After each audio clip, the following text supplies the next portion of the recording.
Hello, everyone. Welcome to Real Talk Food Safety with Jill and Tia. Hello, everyone. Hello. Hi, we're super excited to have you all here today. This episode, to celebrate Black History Month, we are dedicating this talk to talk about diversity in food safety and quality. And we're super excited to have a special guest with us. Our first guest, Nikita Jackson, which you will get a chance to meet later on. But we wanted to start with just saying hello, welcome. We're super excited for you all to join us again. This is episode 6, right, Jill? It is. And, I'm still floored that, we just started this in January and already it's been really fun because we have, this great community that's supporting us and following us and interacting. And so that has been such a gift to be able to be part of it. So. Yes. Absolutely. And we're excited about this discussion because it allows for us to share different perspectives.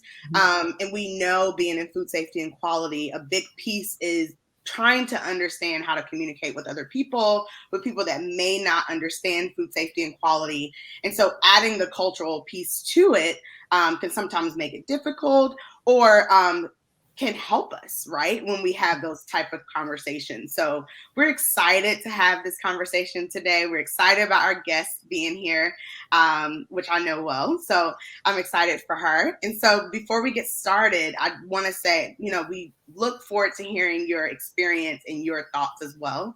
So please share in the comments. I like the hashtag that Jill brought up last week where, put hashtag live, hashtag replay, depending on when you are watching, because we do have replays. All of our episodes are posted on our Catalyst YouTube channel, which you can find links to. We'll include the link in the comment after the episode, but then also myself and Jill, we share that link. Absolutely. And we always start with, we love hearing where people are joining us from and, how the weather is, whatever that is, because, we're here to also have kind of that real talk. We're not here just to speak at you, even though we are in this and have comments. We want to have you share with us. So where are you from and what's it like over there? I don't know about for you, Tia, because I'm not sure how Baltimore is, but of course I'm over just north of Minneapolis. And I'm so excited because today it's 30 degrees. Oh. I haven't seen 30 degrees. It seems like forever. So it's warm. I even got warm on my walk this morning and my husband thought I was nuts. I'm like, no, I'm hot. I take my hat off, my gloves off. What? That is so funny. Well, I don't know the temperature here, but I know we're probably a lot warmer than 30s. We're probably somewhere in the mid 40s in Baltimore. And Nikita, I know you are in New York City. How's the weather there? It's sunny, but it's deceiving because it's also like 30 degrees here. So the sun is out and we really appreciate it, but no, it's still cold. It's like the promise of warmer weather coming, right? Yeah, it's like, this is what you should be looking forward to. It's coming. It's coming. Right. Absolutely. Absolutely. And so, Jill, do you still have snow on the ground? Of course, we still have snow. And there were flakes actually flying this morning. Oh, man. New York, you don't have any snow on the ground, right, in the city? No, just leftover snow from like 2 weekends ago. It's hanging in strong. So yeah, we'll just keep enjoying looking at it.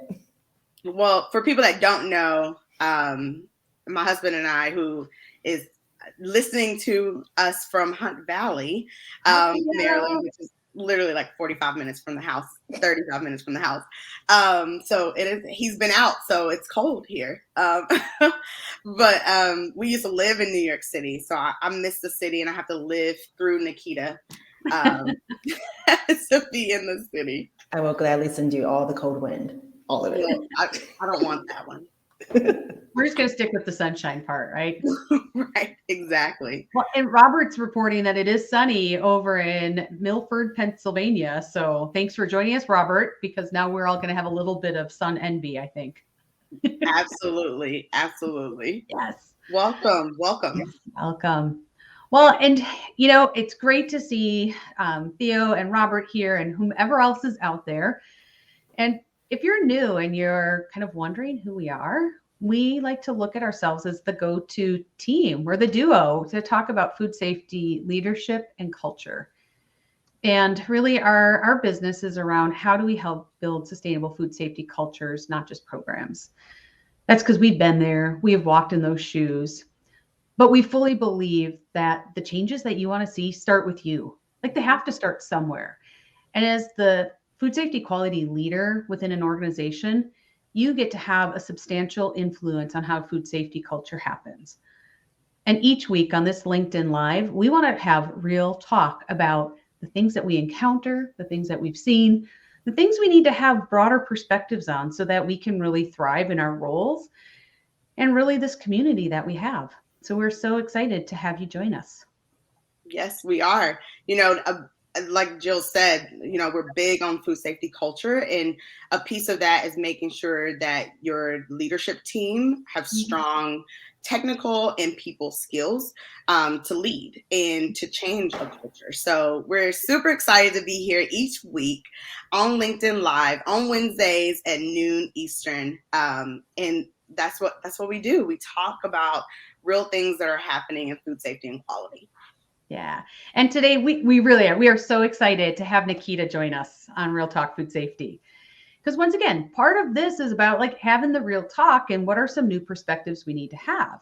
And so we are excited to have you join us and have our conversation today. And before we get started, Nikita, do you mind telling us a little bit about yourself and like how you got into food safety and what your career's been like?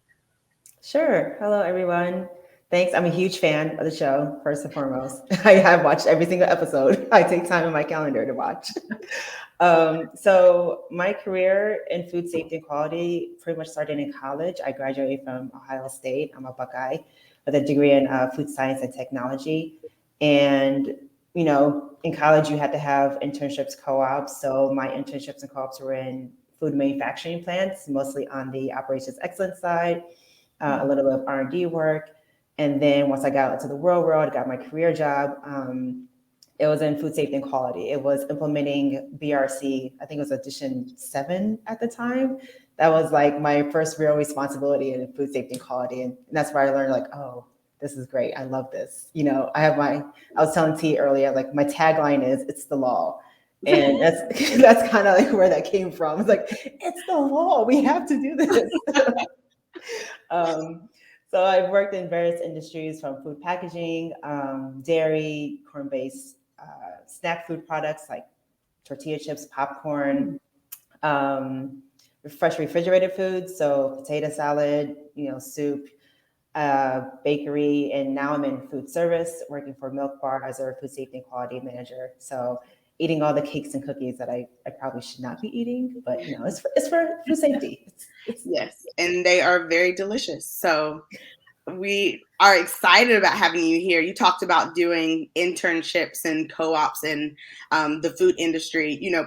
A lot of people know that I have a background in engineering, and so I didn't even know food existed really for me until I started looking for a full-time position. So it's great that you got that experience even as a student. Yeah, it was a great experience. Seeing the real world and seeing my degree and everything I'm learning right now applied in the real world, and actually seeing products in the grocery store, like, oh, I worked on that. I know how it works. I know how that was produced. It's great. Yeah. So Nikita, I'm even curious because with your degree in food science, what even led you to the path to go food science? Sounds interesting. I was chemical engineering. Yeah. I'm sorry, I left the engineering world. And, in college, we all have that one course that's like kind of like a buffer course for your GPA. I took intro to food science and I was like, wait, they feed you over here? Like they feed you a lot and you work with food? And that intro course pretty much pulled me into food science and technology. I was like, I left chemical engineering. I was like, sorry guys, they have food on campus and we get to make it and eat it and study it. And, I get paid to place my food, as my mom says. So yeah. Well, we did not get food in chemical engineering. So I try to tell them, I try to get more people to come with me. But there is food engineering, so That's awesome. Blend them together a little bit then, right? Yeah. Awesome. Well, we could talk about, the gateway class, because I had that too all day, or kind of those experiences, because I love that. But I do know we want to talk a little bit more about celebrating diversity in our food safety quality teams. So what I want to find out is to talk a little bit more about this new group, the Black Professionals in Food Safety and Quality. And you're both part of that. Can you share with our audience more about this group? Yes, absolutely. So the Black Professionals in Food Safety and Quality group was founded in 2021. I started the group with Nikita. So I am president of the group, and Nikita is actually vice president of the group. And we've been really focused on building our membership and supporting our membership in 2022. So the big thing is that, Black Professionals in Food Safety and Quality is a professional networking group, and we work to provide a space for Black professionals in FSQ to freely discuss current topics and upcoming regulations, share best practices with one another, network with other Black professionals in the industry, and develop professionally and personally. So, our mission really is to provide Black professionals in FSQ with the tools to grow their careers by providing that space to develop professionally and personally as well. So we talk a lot about what's happening in the industry, how we are applying it at our jobs, but then also some of the personal development things like leadership development. Sometimes we did technical. It ranges, but the whole piece is around supporting our membership, getting them in spaces that they might not know exist, and helping them grow their career in any way that they see. Yeah, well, and I love being able to have a group that networks to be able to support each other, right? Because that's even why we're here today, to help support each other. So, absolutely. Yeah, networking it's one of those words that people are like, oh, I don't want to network, right? Like, I don't want to network. I hate networking. I hate talking about it. And when you build a networking group, you think about those things, right? Like, a lot of people, depending on their personality, like, I'm an extrovert, so I get out, it doesn't drain me to meet other people and to learn about other people, and to do this type of stuff, right? So for me, it's really understanding what our membership needs, and how do you do this thing called networking without draining yourself, but still knowing what's happening in the industry. We're very industry focused, obviously, with being a group for food safety and quality professionals. So how do you get that information to people about what's happening in the industry and sharing best practices? And again, having a space that people feel good about coming to and discussing the things that are on your mind. I don't know, Nikita, are you more of on the introverted side than me, right? Like 70% introverted. I took one of those the 16 personalities test according. They're like, yeah, no, you get your energy from working on alone or being by yourself. I do have a little bit of an extrovert there, but it's a very small energy bank. Yeah. So what do you think about a networking group? And obviously you have been a part of starting this networking group. From an introvert standpoint, how do you think we're doing on the networking side? I think the networking side, first and foremost, is just important. We don't come into this world alone. You're never going to be alone. So it's a great tool to have, and it's a great practice to have. And that's one of the best parts about being a part of this professionals group, and among others, is developing those extrovert skills that you need, and developing those healthy boundaries of how to communicate with people, how to communicate with your peers, and also developing that confidence. Like it's not enough to just go out there and talk to everybody. You also need to have tools in your bank to help you talk to those people. So that's also getting those confidence tools, those resources, to help you build out of your introvert's shell, as I'm in mine. Well, and it's interesting, right? Because having a group helps you helps you build those skills and be confident and kind of even try out some of those new things before you venture out further. Yeah. So T, I'm going to kind of circle back to you because if I remember correctly, you actually had some experience starting a group, a support networking group early in your career, right? Yeah. So I've always, well, when I started my career, I started at a large company and they had a very successful employee resource group, particularly for Black professionals, but also for all types of diverse groups. So I had the opportunity of seeing something that worked really well. And then being an engineer, I was a leader in our National Society of Black Engineers on campus. I was a part of the Society for Women Engineers. So I had a lot of experience kind of coming into corporate America, working in spaces that support diverse talent and diverse students. And then I had a really good example early on in my career of that. As I changed roles, I had the opportunity of starting a diverse council, as well as starting an employee resource group for Black professionals throughout my career.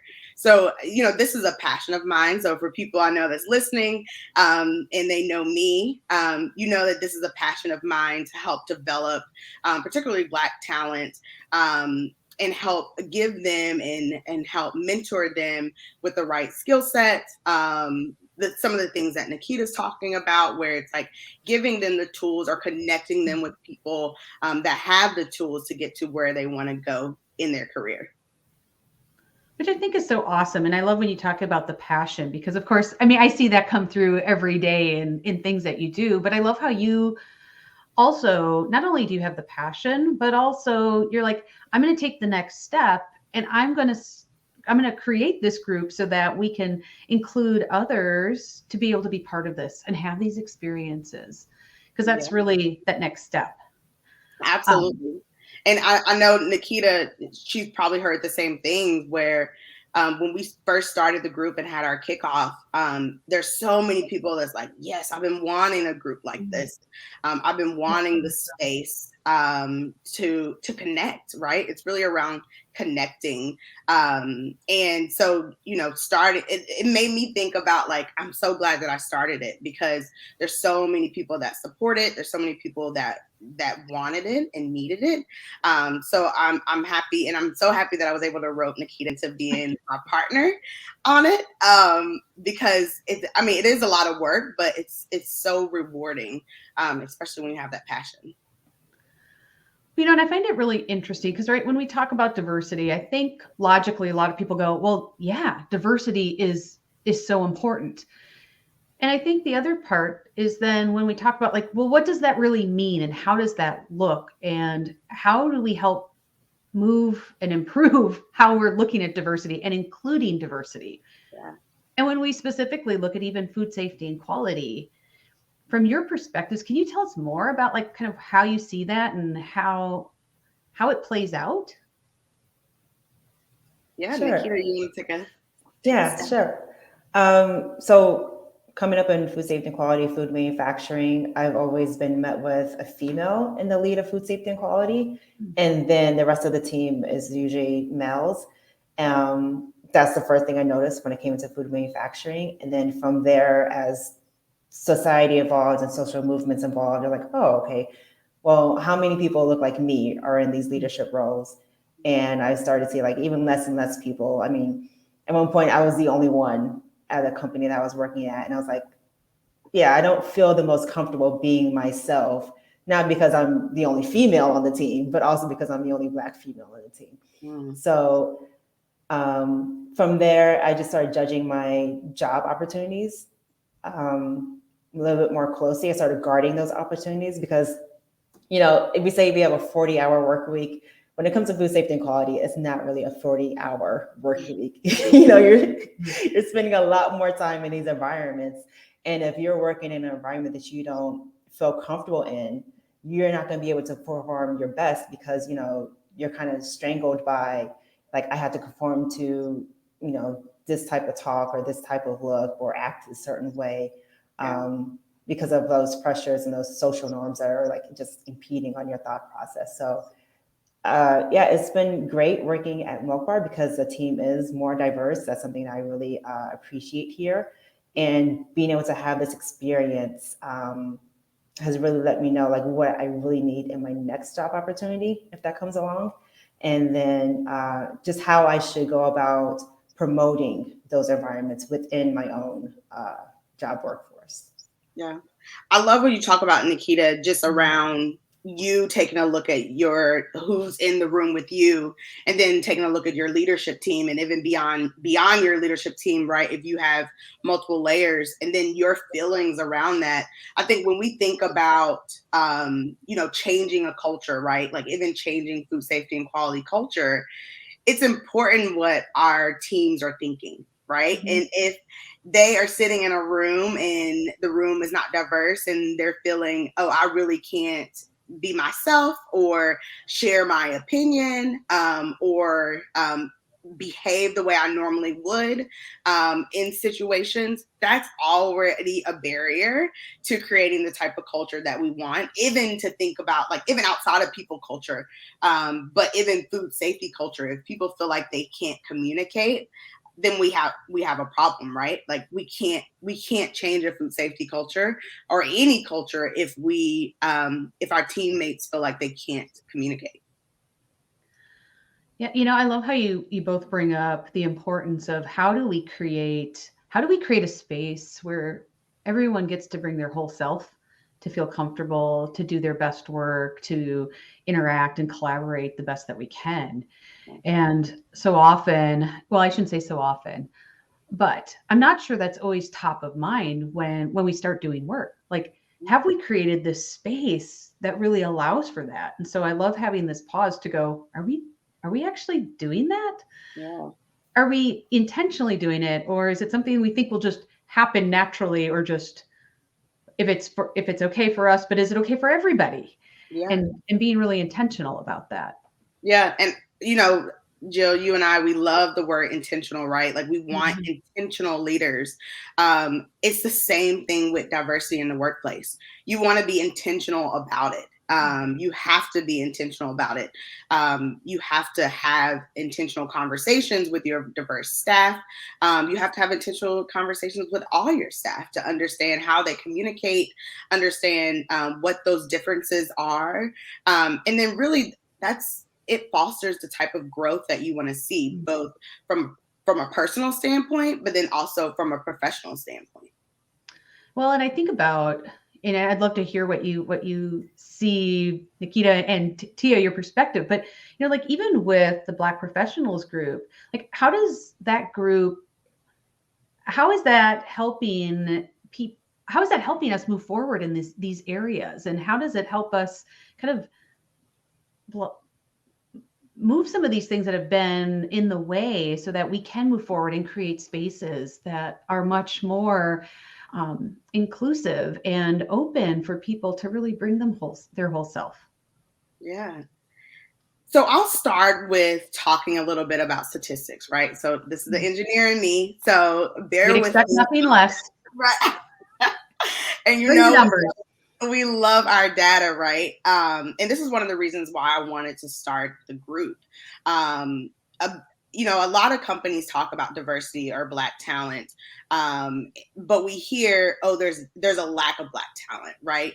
Wells Fargo's CEO, made the news in 2020 along with other top leaders in different industries. But he was quoted as saying there's a lack of Black talent in banking, which we know that's not true, right? And statistics show us that we do have the diverse talent in the workforce, either already in the workforce or entering the workforce.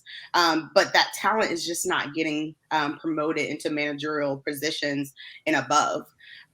So one thing that one of the surveys that I took a look at, even as I was building this group, is that according to a McKinsey survey from June 2020, Black employees made up only 7% of managers out in America, right? And as you go up in title, that percentage continues to decline. The National Center for Science and Engineering, again, the engineer in me, right? I see these statistics. They published data in 2019 and showed that only a little over 2% of scientists and engineers are in top level management. Like we see and we have this statistics. At the end of 2021, only 4 Black CEOs in Fortune 500 companies, right? So there's something where the top management teams don't look like me, right? Don't look like other diverse candidates out there. But there's a pipeline. There's people in companies throughout all industries that's looking to get promoted, looking to get into these managerial spaces. And so networking groups like Black professionals in food safety and quality not only provide a safe space for Black professionals to share their insights and experiences with other Black professionals so that they'll have the tools to succeed. We also serve as a pipeline for organizations that's looking to connect with Black talent. And so a big piece of our mission is not just to have the conversations internally, but to connect our Black talent with other groups and get in front of other groups that might be having I really like to say, haven't really been intentional, right, about finding Black talent. We're here to help promote that pipeline growth. Yeah, to me, those numbers are just staggering to go. There's such a disparity in the representation and what we're missing just collectively by not having voices that really bring these other perspectives to the table. Yeah. And so this work that you're doing is, and that we all should be doing, is really so important to help have all voices present and help us be stronger together. Right. Absolutely. Right. Because if we can give them the tools to have confidence in communication, then they can hopefully within their own workplace have these professional groups develop within their work environment and say, I want to have this support group for women engineers in this manufacturing corporation, or I want to have this support group of Spanish-speaking engineers or Spanish-speaking individuals in this group, where they advocate on the behalf of those people, saying these are the tools and resources we need to be successful for the business and for ourselves. And then as that voice grows louder, they are able to get what they need to make a bigger impact on the community and hopefully change the company culture of that company. Absolutely. Yeah. Wow. I was sharing with you earlier, I think the more we talk about the importance of diversity, how much it's starting to drive different conversations, or at least I hope so. Because even from my perspective, growing up in Wisconsin and Minnesota, when I look back at like diversity on our teams, I'm actually a little flabbergasted and a little bit, to go, I didn't have a lot of diversity in our team. And worst of all, like I can see now that it didn't represent our workforce. And so I think about this, and I'm hoping you guys can comment about what this maybe looks like or the impact. But, if we, like, for example, we had 13 languages in one facility, and I look back and I think we didn't have a lot. Most of our leadership team was white. I mean, they looked like me. Yeah. And what are the things that we are missing out on from all of this talent that we have in our facilities? How do we start making some changes around that? Yeah, a big piece is, talking with your teams and your diverse talent, right? Like we talk about it's out there, but they're not really getting promoted into manager positions. And so if the managers, again, like, what Jill, what you were talking about, intentionally having those conversations, intentionally going out and seeking the talent, but then also the feedback, right? So when you talk about, and I would love to hear even more about your experience there, but even as you look at your leadership team and you're thinking, they look like me, most likely they're from the Midwest as well. You've grown up in the same space. If you were to connect with someone that grew up on the East Coast or grew up in the South or the West Coast, even if they were to even look like you, right? That is a different perspective that your team takes in and understands. And I'll always say this, I've said this at all the companies that I worked for. We're not just selling product in one part of the country. Right. So like even at companies where it's like most of the people that works there are from the Midwest. But we're not only selling to the Midwest, we're selling globally. So you really need to understand your audience or your consumers from a global standpoint. And a lot of people, a lot of companies have that talent sitting right there that they're not taking advantage of. And if you don't, you should, and you should be intentionally looking for that talent. So even if you're in the audience and listening in and you have perhaps maybe an experience like mine where you're like, wow, is that the first step to kind of look and go, when I look out and I'm walking in the facility, is that one of the first questions to really be intentional and to think about, does our leadership team look like our facility? Does it represent our facility? Are we getting all the voices? Is that the place to start, or is there another step that we can take so that we can start making some change and being part of this? I think that's one place to start. I've always advocated for promoting within. And one of the things I've done is kind of like, drop little seeds of ideas around people. I've never really been in a hiring position myself. I've always had, direct reports, but when it comes to hiring, I've always had another opinion there. Usually my manager of the department or director says, okay, yeah, so-and-so looks like a great candidate. I was like, yeah, they do, but what about this person here, and just mentioning those names within meetings. So if you're in our operations excellence meeting or if you're in your production review meeting, put those seeds out there saying, hey, this person did a great job doing this, highlight those moments of success of these individuals who are doing great, and make sure that those people who aren't normally recognized for their work are getting recognition. And that will probably help with creating that culture of diversity, as well as, helping people step outside their comfort zone, their social comfort zone, their social net within the job force, to expand that net wider to the whole company. Yeah, I love that, Nikita. And that kind of makes me think about just employee resource groups and the groups that I've had around me, the mentors and advisors and sponsors that I've had throughout my career, to have those conversations when I'm not in the room and make sure my name's been brought up. I'm curious to hear it, even from your perspective, Nikita, on how employee resource groups or even mentors have helped get your name in conversations when maybe an organization hadn't thought about you.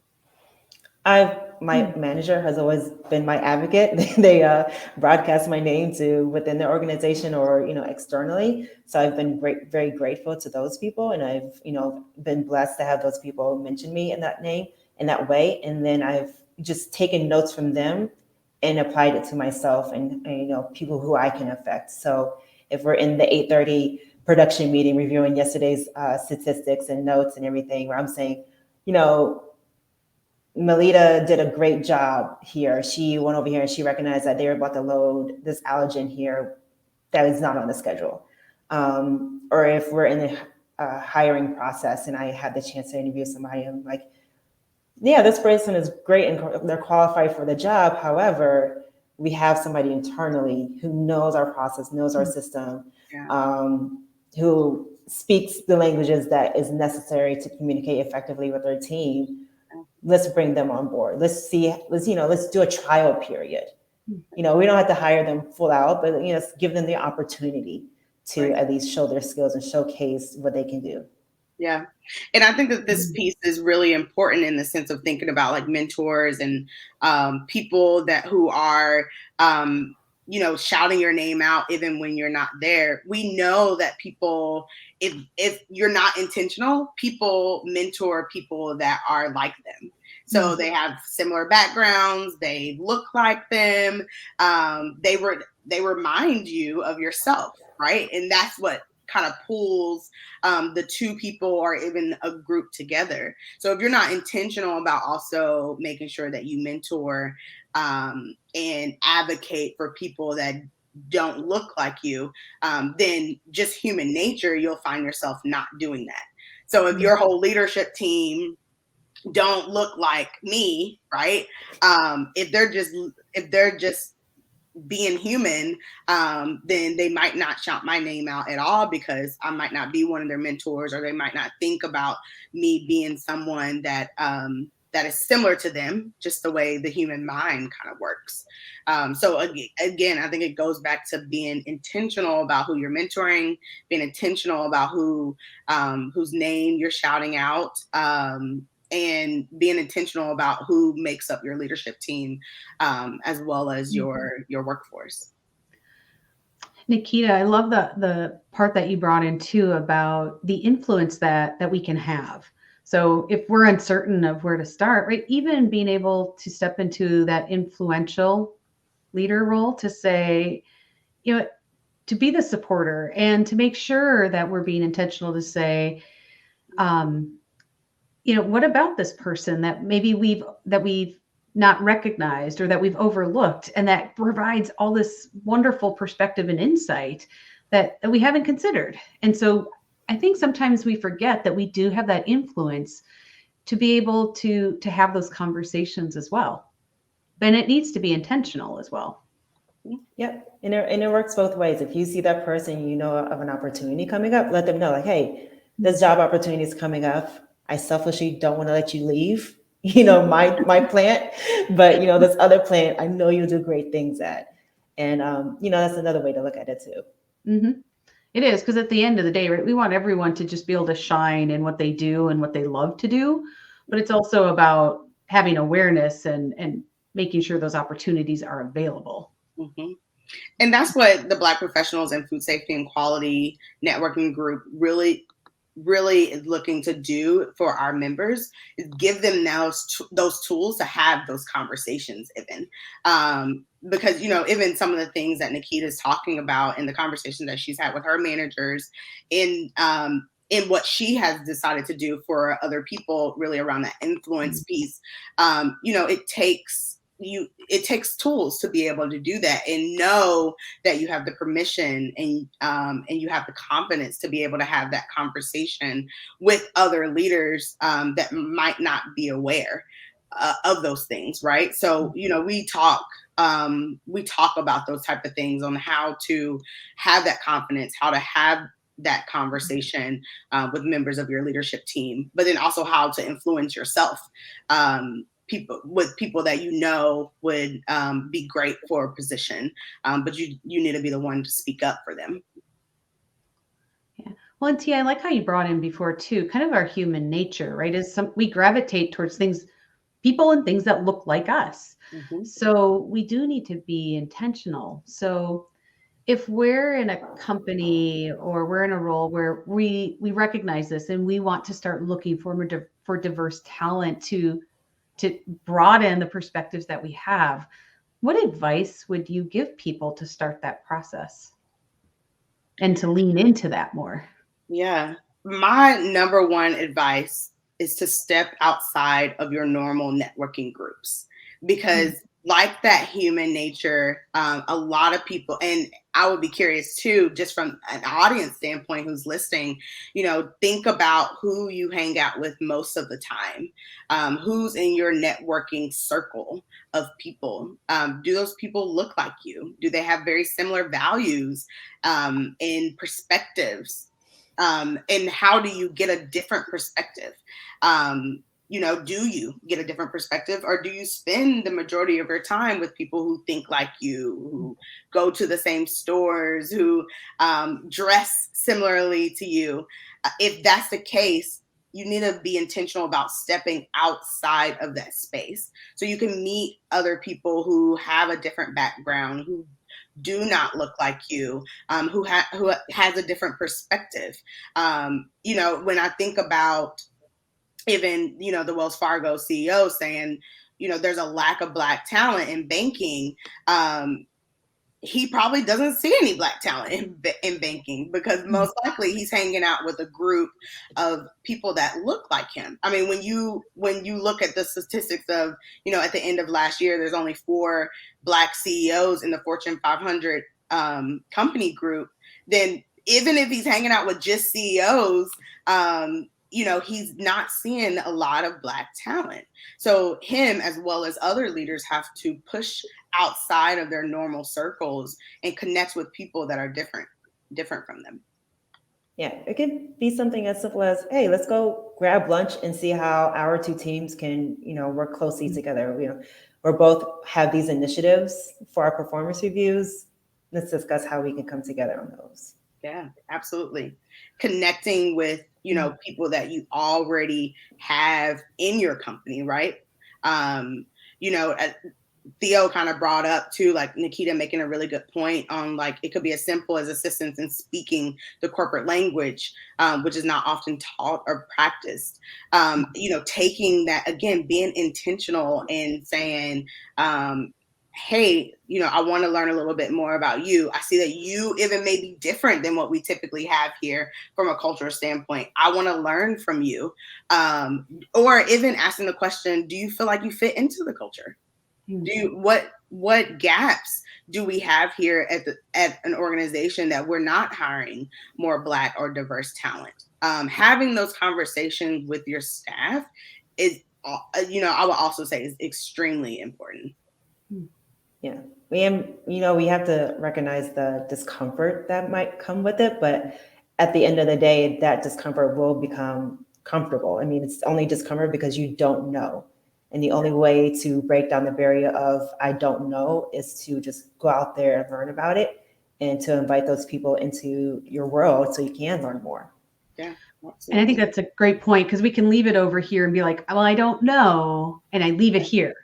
Okay, as soon as we start bringing that in front of us, now we can have conversations about it. And then we change the whole dynamic about, like you said, having conversations and understanding what we can do different and better.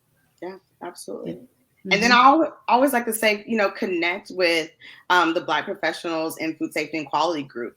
Our goal is to cultivate this talent and really connect them with organizations that they want to be a part of, or even organizations that they already are a part of but want to grow in. So if you have if you're a part of an organization and you're really thinking about your diverse talent and wanting to change that, connect with myself or Nikita, because we have people in our network that will be great, and that has, they have the talent and they have the drive.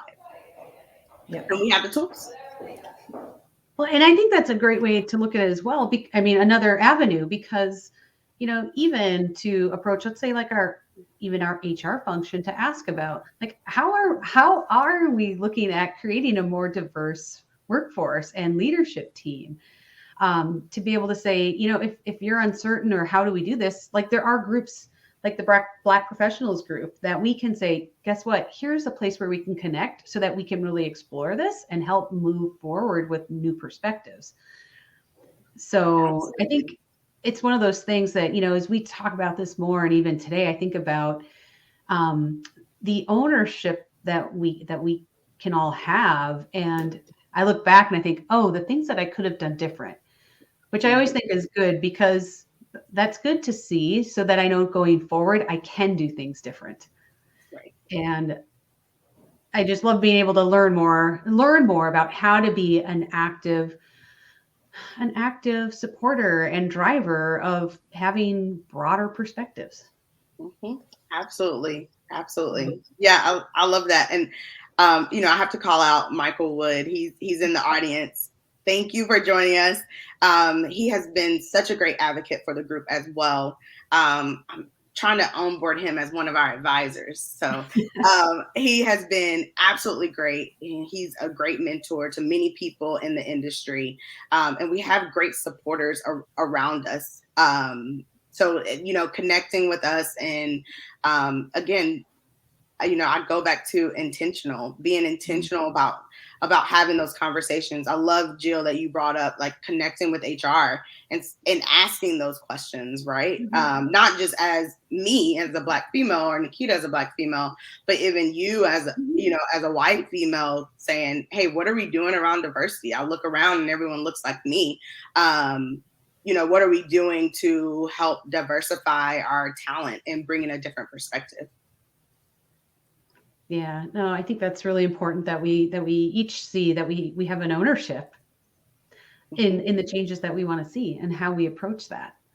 Yeah.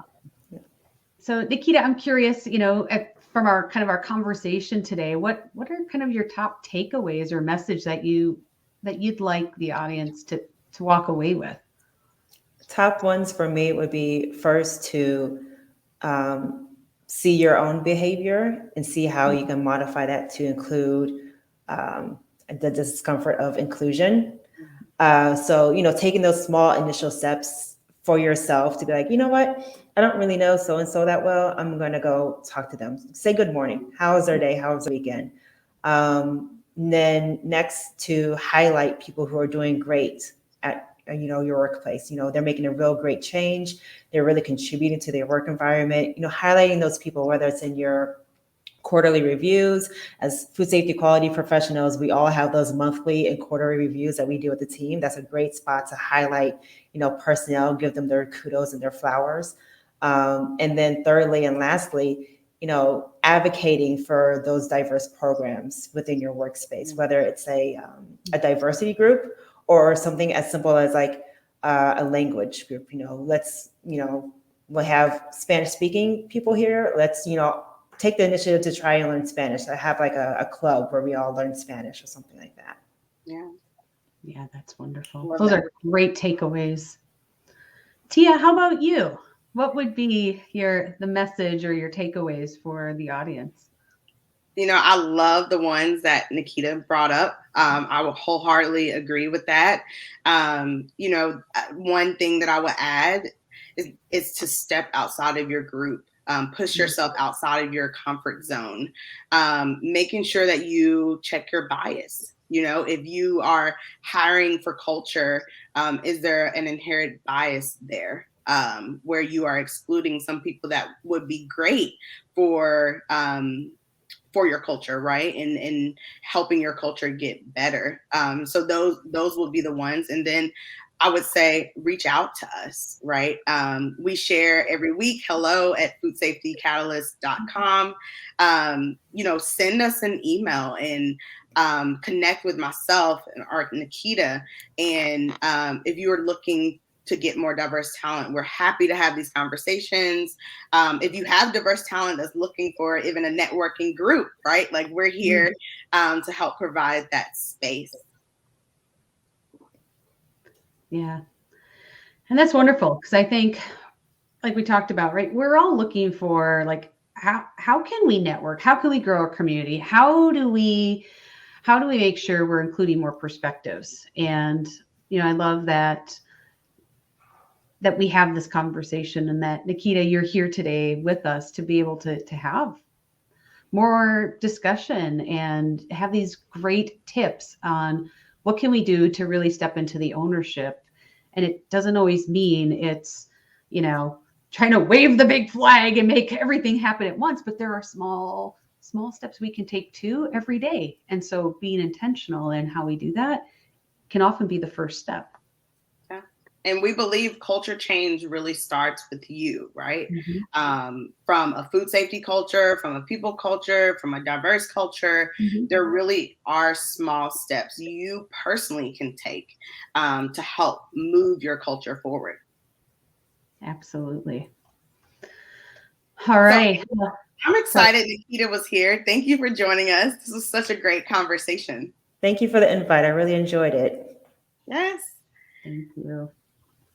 Well, if there's no more comments in the comment section, we're super excited that you all joined us today. We love having these real conversations. And this was just a great way for us to kick off Black History Month and really talk about, diverse talent and why that is so important in the food safety and quality space, right? Especially as culture becomes even more important for, in our lives, right? It's really the buzzword out there. Talent, diverse talent, a diverse workplace contributes to that food safety culture. Mhm. And not acknowledging it and not having conversations around it will only prevent you from having the food safety and quality culture you want at your organization. That's a great summary, Tia. Thank you for being such a champion and starting the Black Professionals group. Absolutely. And having Nikita, we are so glad you were able to join us today. Thank you. All right, everyone, have a great day. Thanks for joining us. Have a great one. Bye-bye. Bye. Bye.